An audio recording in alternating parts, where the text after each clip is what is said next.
Hey, what is up guys, DRC3 here, back with another My Hero Ultra Impact video, and today we are going to be doing a showcase for the brand new Mirko, or as I like to call her, Mommy, but we're going to just be calling her Mirko for the sake of the showcase and not to confuse anybody. But before we get into this PvP showcase, I want to talk about her kit and talk about what she can do with you guys. So, as you can see, she is already level 100. I did level her up to level 100 right away because I believe in this character, I believe in her kit, and I do believe she is going to be very good for PvP, even as a general pool unit. Now, I will say right off the back, she's not going to fit into a lot of teams super well, just like Hawks and Blue All Might don't fit onto teams like great because they are pro heroes and we just don't have a pro hero support yet. It's kind of the same problem Villains had.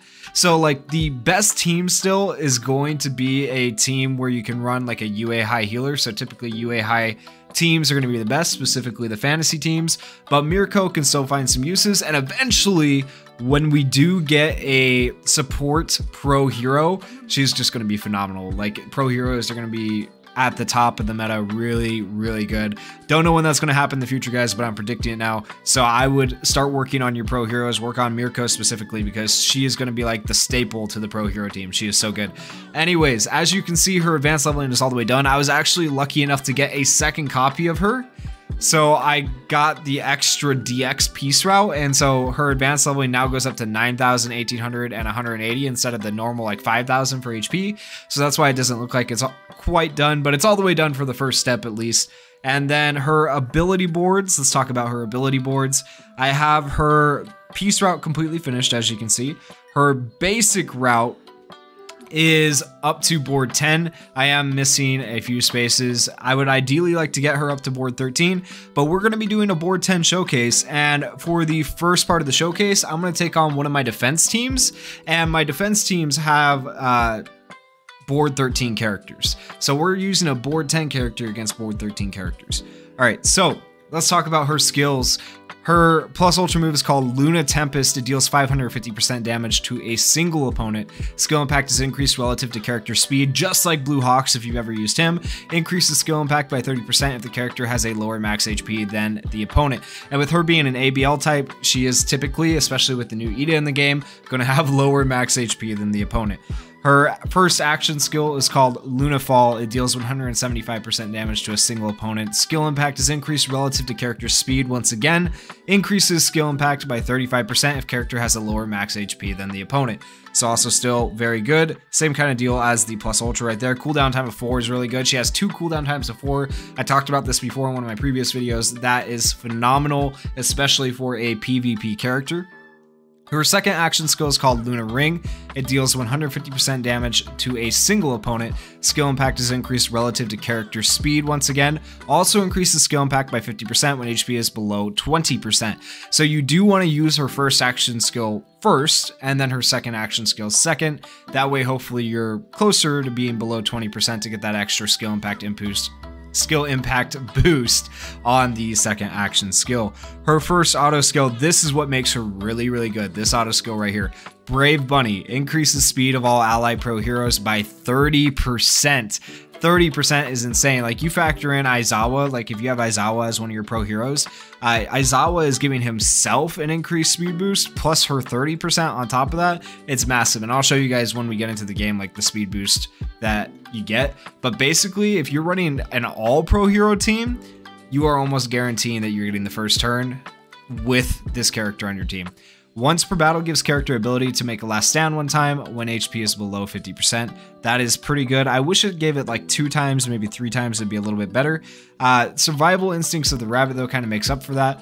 So when character's HP is below 5%, gives character ability to make a last stand 2 times, up to 6 times, increases character's power by 14% up to 7 times, increases character's speed by 14% up to 7 times, regenerates character's max HP by 15% for 1 turn up to 7 times, and decreases character's max HP by 13% up to 7 times. So even though she heals, even though she gets an increase in speed and an increase in power when she's below 5% health, it's also going to decrease her max HP. Now, when it says it gives her the ability to make a last stand 2 times up to 6 times, I think that is just in that turn. So basically, if your last stand procs from the first auto skill and you're about to die and it keeps you alive, then up to 6 times you can get hit 2 times in a row or something like that. I don't really quite know how it works. I've done a little bit of testing, and I guess I'm just not fully understanding how this kit works, but she seems like when she's about to die, she can for sure survive that one turn where she's about to die, but then the next turn or at the end of the turn, she, like, a status element's on her, like frostbite or something, she just dies randomly. So I'm not fully understanding that, but other than that, she has been actually a very good character, and I'm going to show you guys just how good she can be, because we are going to be taking on what I would consider to be one of the most ridiculous, annoying teams in Ultra Impact right now, and that is a team of my own making, to be fair, and I'm sure other people have made a similar team to this or seen my videos and made this team, but it is the team of Fantasy Ida, Fantasy Todoroki, and then Uraraka. So Fantasy Ida gets dodge from his own action skills, and then he draws aggro to himself when he has dodge. Uraraka gives him more dodge, and then Todoroki gives barriers, just giving you like an infinite tank who's ridiculously annoying and is actually a really good defense team and hard to get around because there's barriers and evasion and all that good stuff. And so this team, I know, has been like the bane of like everybody's existence when it comes to Ultra Arena, because you actually have to like think about how you're going to beat a team like this and how you're going to get around their evasions and stuff like that, unless you have a character who can penetrate barriers.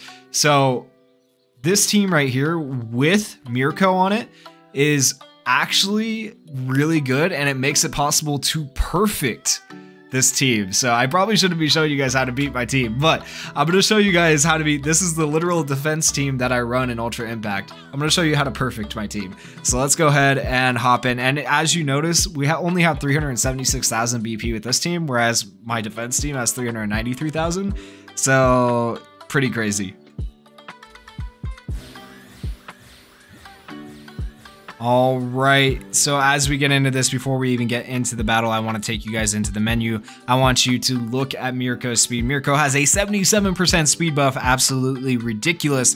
Aizawa, on the other hand, has a 95% speed buff, and once again, that is a combination of their memories, their passive skills. So Mirko has a passive that gives 30% to all pro heroes. Aizawa also buffs his own speed with his own passive. So that is just a ridiculous amount of speed. 95%, guys, absolutely ridiculous. Now, Uraraka over here still has a 40% speed boost, but that is just from the memory she has. It would be 70% if she was getting the benefit of Mirko's passive, but since she's not a pro hero, she doesn't get that benefit, unfortunately. So I'm just waiting for the day they come out with a pro hero who is a support, because when we get a support pro hero, this team is going to be cracked. They're going to be so fast, one of the fastest teams in the game. It's going to be ridiculous. All right, so first we are going to target Ida. We are going to be using Mirko's first action skill, Lunar Fall. The second part of the action skill is the important part, because it increases skill impact by 35% if character has a lower max HP than the opponent.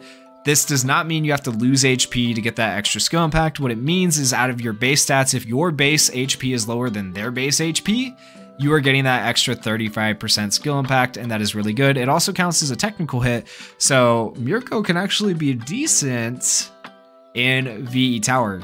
Unexpectedly, she can be decent. All right, so we're going to do that first. Then we're going to do Uraraka's Try again.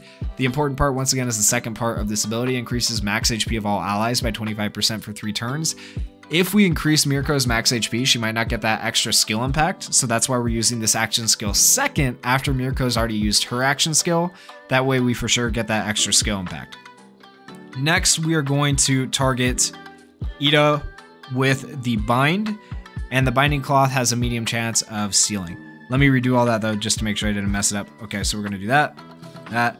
And then we're gonna use our normal attacks to attack Todoroki, because if we use the normal attacks on Ida, he gains passive evasion, which is really annoying on the next turn when we need to use our action skills.